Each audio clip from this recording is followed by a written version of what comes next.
chapter number 7 from your economics book of grade 9, and the name of the chapter is Indian Economy, Secondary Sector. And in the previous chapter, that is chapter number 6, we have studied about the Indian economy, primary sector. So we are well aware that the primary sector is dealing with the agricultural activities and allied activities like farming and poultry, this kind of activities. And in this chapter we are going to study about the secondary sector. The secondary sector is dealing with the industrial activities, or you can say manufacturing activities. So let us first understand what is the meaning of industry and industrialization. What is the difference between it? And industry normally means an economic activity concerned with the possessions of raw materials and manufacturing of goods in factories using both manpower and machines. So manpower is also needed, like human labor is also needed, manual work is needed, and machines are also needed.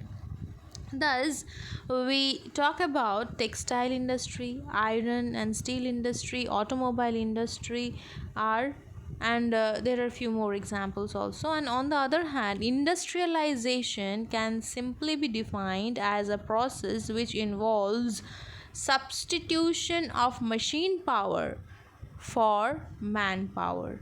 So here we will find that the machine usage of machines are more in the industrialization. It implies growing, you can say mechanism, or you can say growing use of machines for the production process in the industrial sector. This is called industrialization.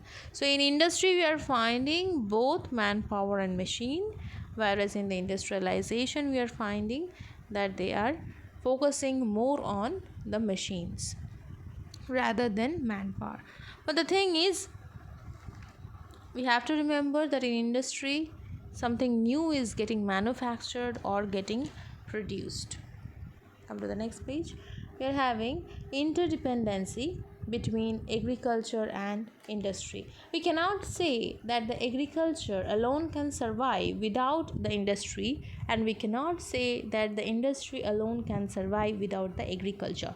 So both are related, both are interdependent. They are not having any kind of conflicting kind of relation, but they are having complementary relation.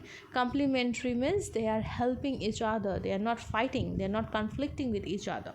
The relationship between the agricultural development and industrialization is complementary rather than conflicting. Improvement in agricultural productivity is a precondition for promoting rapid industrialization in our economy. So we can say that the more the agriculture gets developed, we will find that the industries are also getting help or backup from the agricultural sector. But again, we can also say that with the development of the industry or industrialization, we will find it is also helping the agricultural department. How both of them are supporting or helping each other? First, we will understand how agricultural complements the process of industrialization in the following ways. Okay, number 1, supplying wage goods to the industrial sector. What is this wage good? Wage good means the consumer goods, like the food items, like the vegetables, like the food grains, like the, you can say, pulses, cereals, all these are coming under this wage goods. So these wage goods are again supplied from the agricultural department, which the workers are consuming, and these workers are the wage earners, those who are working in the industry. So Professor Simon is saying or calling this aspect, this wage goods, as the product contribution of agriculture in the industrialization. Next, supply of raw materials to agro-based industry. Agro-based means the industries which are using agricultural products as their raw materials is called the agro-based industries. So few industries are there, like you can say tea, coffee, sugar, jute, cotton textile industry, rubber production industries. All these industries and many more are there. So all these industries are there who are dependent on agricultural production. Okay, again this is a, you can say this is a contribution from agricultural sector to the industrial sector, and we are calling this, the Professor Simon is calling this as factor contribution of agriculture.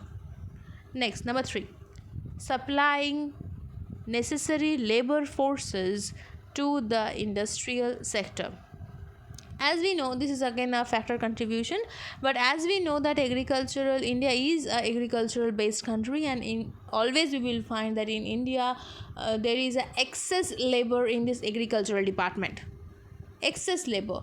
So this excess labor gets shifted from the agricultural department to the industrial sector for the timing. The industrial sector gets this seasonal unemployed people from the agricultural department in their industries with a very cheap kind of wages. Okay, so they can utilize this labors for certain period of time when they are seasonally unemployed. Next, number D or number 4, we are having creating necessary market for industrial goods. Here, Indian agriculture, depending on its performance, provides a large market for various industrial products. Professor Simon has termed this as a market contribution of agriculture. Okay, so again we can say that industrial products are somewhere getting dependent on the agricultural sector again. Okay, we'll come across this once again. Next, number E, providing a source of domestic capital of industrial development. Though we can say that the average income of the rural people, of these farmers, are very low, but yet there is certain amount of savings with them. Now if these savings are mobilized properly, we can say that it will become a source of capital for the industrial growth. Next, we are having contributing to the export earning of some industries. Now until and unless there is raw materials produced by this agricultural department, few companies are there or few industries are there who cannot do their export work cannot be done. So we know that some of the important industrial or traditional export items of India are, you can say, tea, coffee, jute and jute products, cotton textile. These are the products which gets export. Now these products are getting manufactured by the industries, but somewhere or the else the raw material is coming from the agriculture department once again.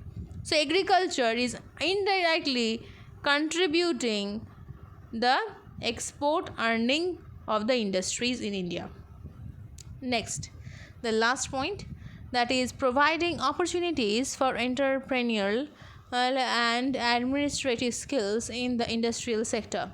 What does this mean? A large part of the trading and manufacturing activities in the industrial sector centers are around agriculture.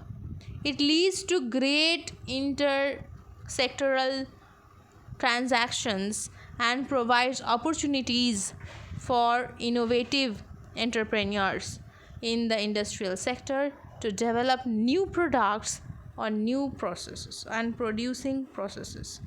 So you can again say that there is lots of opportunities which the entrepreneurs or the administrators are getting, or the industrial sector is getting from the agriculture. So this is how the Indian agriculture, or you can say the agricultural sector or the primary sector, is backing up or helping the secondary sector. Next, not only one way, it is the other way around also, where we will find that the industrialization also complements agricultural development. How? Like for example, number 1, supplying various inputs for improvement of cultivation technology. Like in 1960s, we will find in India, we found there is a green revolution. With this green revolution, we found lots of machines got introduced in India, like for example tractor, pesticide, then you can say the irrigation facility, pumps, okay, pump sets, then the chemical fertilizers, all this got introduced in India. So that was a contribution from the secondary sector to the primary sector. Here industry helped out with new modern machines and gave new modern machines to the agriculture department, and this improved the cultivation technology. Next, we are having the second point, creating employment opportunities for the rural people. As I told you, with the growing industry, industrial sectors also creates employment opportunities for the rural people. As because the rural people, those who are involved in the agriculture, we will find they are always not having any work, or not throughout the year at least. Okay, they are having seasonal unemployment also, because according to the season they are doing the cultivation, and rest of the season they are just sitting back. So they can go for the industries and do some small work, like the small, medium or large scale industries, or village or cottage industry they can develop by themselves, and they can start earning enough in that sector also. Okay, next, the last point for the day is providing infrastructural facilities to the agricultural sector. As the agriculture sector is doing the production that needs to get transported from one place to another, and that has to get developed, the infrastructural facilities like better road, and you can say better railways, transport network. Okay, then this kind of markets are also needed. They need to transport their goods in order to earn more, so that can be done only by the help of the secondary sector. Hopefully you understood. Thank you.